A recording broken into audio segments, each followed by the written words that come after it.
2 mois à tourner en rond chez soi, ça donne forcément des idées. Le confinement a poussé beaucoup d'entre nous à réfléchir à des changements, y compris en matière de déco. Oui, d'ailleurs, les magasins d'ameublement ont plus que jamais la cote, plus 20% d'activité au printemps par rapport à l'an dernier.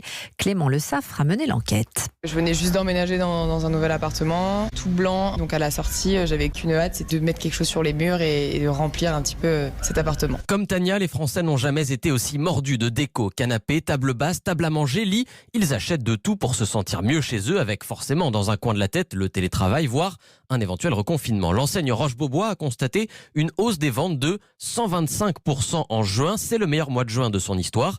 Guillaume Demullier, patron de l'enseigne, était l'invité de la France Bouge hier. C'est très marquant nos remontées de terrain, nos remontées de magasins, c'est-à-dire des clients depuis le déconfinement qui sont très qualifiés. Ils savent, ils ont étudié, ils ont pensé, ils ont eu du temps chez eux et ils sont prêts à acheter. Et pour faire de la place à leurs trouvailles, les Français ont aussi beaucoup vendu. Charlotte Cadet est la fondatrice de Celency, un site de meubles de seconde main. Le business plan a été un peu mis de côté au départ du confinement en se disant on va voir ce qui va se passer. On a été très surpris de voir que ça a repris très vite. Là, on est effectivement sur des mois records avec plus de 120, 130% de croissance aussi par rapport à l'année dernière. Une activité record donc, certaines enseignes ont déjà compensé les pertes du confinement avec l'espoir, invraisemblable il y a encore quelques mois, de finir l'année dans le vert. Clément Le Saffre avec Charlotte Barrican.